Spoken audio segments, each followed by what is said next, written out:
Good morning. Good morning. Good morning. So, over the weekend, kind of paying attention to, what people um, are talking about and how they explain their diet and stuff.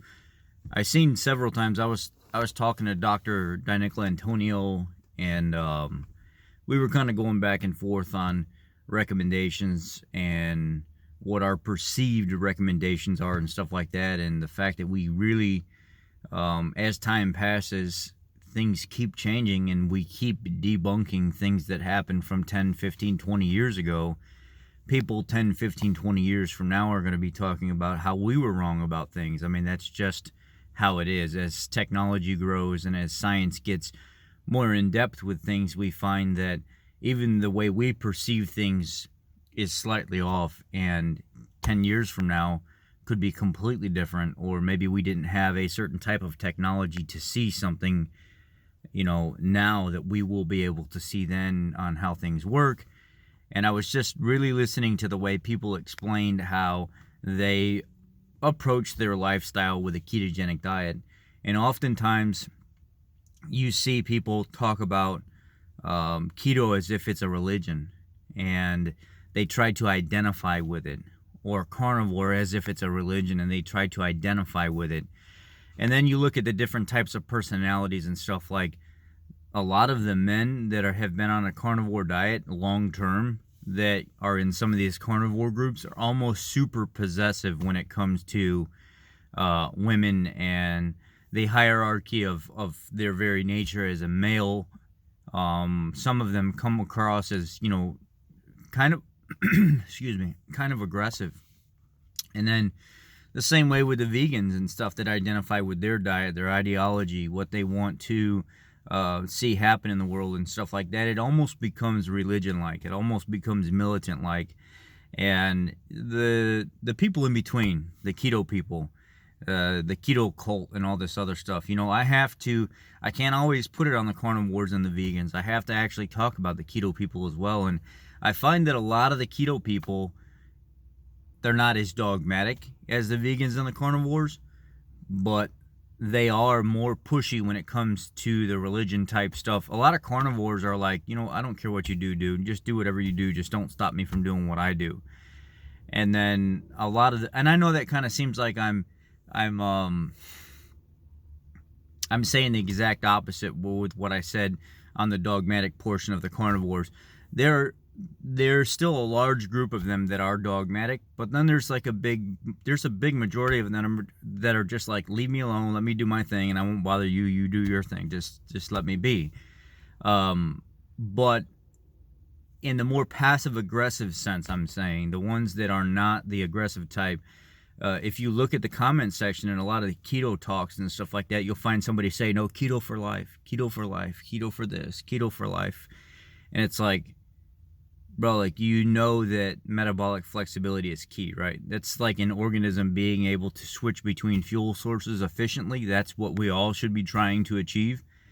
And nobody said when you go on a ketogenic diet that it is a lifetime diet. A ketogenic diet is to reset you, to help you get healthy, to bring back that awareness of food and stuff like that, to show you what foods do to you, and to just educate you more and just give you that better quality living lifestyle. No doctor, nobody on a ketogenic diet that's of any kind of authoritative figure, scientific figure, whatever it would be, says that you have to be on a keto diet for the rest of your life. And a lot of these people come across as really preachy and religious-like and cult-like. And it's like almost like they're telling people you have to be on a keto diet for the rest of your life because I'm on a keto for life. Keto for life. No, I don't even want to hear it. I'm going to do this for the rest of my life. By all means, that's your choice. That's fine. But there have also been a lot of people that have done nothing but keto for, a year, and then all of a sudden they end up with kidney stones or something like that. And I know everybody's got their opinion on what causes this. I'm not interested in hearing it. I've seen it enough now to where people are like, you know what, I don't know if it's because of the diet. I don't know if it's because something was building up in me before and the diet exasperated it and made it show its face. But it is what it is. It's not something that everybody agrees on should be done for life. And I'm telling you right now, I definitely, if you hold any kind of value in what I have to say, I definitely am not telling you it's something that you should be doing for the rest of your life. Can you do it in a healthy fashion and continue to do it and not cheat or switch? Yes, sure you can. But it's not something that anybody says should be done for the rest of your life. If you heal and you get healthy and you get to that point where you really feel like you've disassociated yourself with the addiction to food, sugar, sweets, treats, and stuff like that in general, and you can control yourself, sure, you've learned, you've taught yourself. That's what it was about. You've got to that next level. But it's not something that anybody says you have to do for the rest of your life just because you're doing it now. So the dogma behind these diets becoming our identity, the dogma behind us telling people, nope, you cannot have that cheat meal this weekend. You've been doing this for 66,000 years and you cannot have that cheat meal this weekend. Well, I mean, if you've built yourself up to enough, what would you call it? If you've got enough in you to control yourself and say, you know what, I'm going to go have dinner with the family this weekend, steak, potatoes, sweet potatoes, whatever it is, cheesecake is on the menu, and you can have it, and the next day go right back to what you're doing, realize that you're going to feel a little off, you're going to feel a little sick, but it's very doable, and you know you can do it. Around the holidays, if I want something during the holidays, if I want, my aunt's sweet potato pie or something like that, I have it.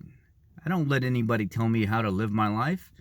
And the people that want to be dogmatic and tell you how to live your life and tell you you're doing it wrong and, oh my God, it's going to be this roller coaster. Yeah, if you're a new person, it's going to be a roller coaster of bouncing out of control. You're going to be up and down all over the place and you won't stop cheating. But if you've been doing this for a while and you've learned anything about this and yourself, it's about learning yourself and what food does to you and having the good quality whole food-based ketogenic diet reset yourself and get you to a point where you can start making better choices and live a healthier lifestyle, then sure, do it. Do what you feel like you need to do. But nobody, absolutely nobody, and I'm going to close this out with saying that this has to be something that you do for the rest of your life. Even the people that say keto for life, and I haven't, there's very few people that preach, oh yeah, I've done keto with no cheats. Oh, I've sat down to dinner with some of the people that talk about that very thing. I have friends that tell stories that try to get other people to go keto. Oh, I never cheated. Dude, I was just with you 6 weeks ago and you were eating pretzels and cheese. You kidding me? You do cheat sometimes. So it's kind of like one of those things where you take things with a grain of salt and just realize it's not something that has to be done every day for the rest of your life. Disassociate yourself with food, educate yourself, heal, be in a good, clean state of ketosis, whether you're on a carnivore diet or a ketogenic diet, live your life and then move on from there and make the best choice possible. Don't let anybody tell you that it's something that you have to do for the rest of your life. And if you choose to do that for the rest of your life, more power to you. Do it. It can be done. And there's nobody faulting you. But don't make other people feel like they have to do it for the rest of their life because of your choices and what you've been through. And a lot of people come across really pushy like that and almost make other people feel like this is something that you have to do for the rest of your life because I had cancer and I had this and I had that and I ended up in the hospital and well, that doesn't have to do with everybody else. You deal with your demons and the way you close out your life and the way you finish your life and the things that you eat your way. But don't make that everybody else's problem because you had the bad choice, or you made the bad choices in the past, that you smoked a pack of cigarettes plus per day, that you never went to the gym, that you did all these other things that you're not thinking about because you went through all these things. Now other people have to be affected by what you went through, and now all of a sudden I turns into I and you, or I and us all have to do the same thing. Keto is not meant for somebody to do for the rest of their life. It's meant to heal them. And once you're healed, you move on about it. That's it. Thanks, guys. I appreciate you.